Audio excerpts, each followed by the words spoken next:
खासदार संजय राऊत यांची तब्येत बिघडली।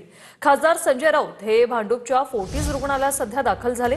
भांडूपच्या फोर्टिस रुग्णालयात संजय राऊत यांच्यावर आता पुढील उपचार होणार आहेत। संजय राऊत यांची तब्येत बिघडल्याची माहिती सध्या समोर आलेली आहे आणि यासाठीच त्यांना भांडूपच्या फोर्टिस रुग्णालयात दाखल करण्यात आलेलं आहे। आता भांडूपच्या फोर्टिस रुग्णालयात संजय राऊत यांच्यावर पुढील उपचार होणार आहेत। निवृत्ती बाबर आमचे प्रतिनिधी आपल्या सोबत फोन लाईन वरून जुळलेत। निवृत्ती, कशी आहे तब्येत राऊतांची?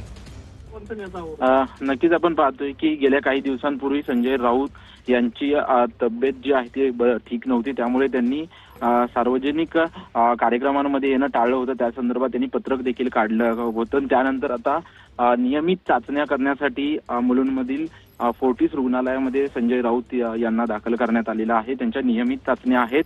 गेले काही दिवस आपण पाहतोय की संजय राऊत हे माध्यमांशी देखील बोलत नाहीत किंवा कोणतंही त्यांचं नियमित काम नसतं, परंतु त्यांचा आजारावर पुढील उपचार घेण्यासाठी सध्या थोड्याच वेळापूर्वी अर्ध्या तासापूर्वी त्यांना फोर्टिस रुग्णालयात दाखल करण्यात आलेलं आहे आणि त्यांचे पुढील उपचार झाल्यानंतर पुन्हा त्यांच्या भांडूप येथील जे मैत्री निवासस्थान आहे त्या निवासस्थानी देखील दाखल होणार असल्याची सूत्रांची सध्या माहिती आहे। गेल्या काही दिवसांपासून आपण पाहतोय की संजय राऊत हे माध्यमांपासून देखील दूर आहेत, कारण की त्यांनी त्या संदर्भात पत्रक देखील काढलं होतं। त्या संदर्भात त्यांचा जो आजार त्यांना झालेला आहे त्याच्यावरती त्यांचे उपचार देखील सुरू आहेत, परंतु सध्या आता नियमित चाचण्या करण्यासाठी त्यांना आता रुग्णालयात दाखल करण्यात आलेला आहे। धन्यवाद निवृत्ती, तुम्ही दिलेल्या या माहितीसाठी।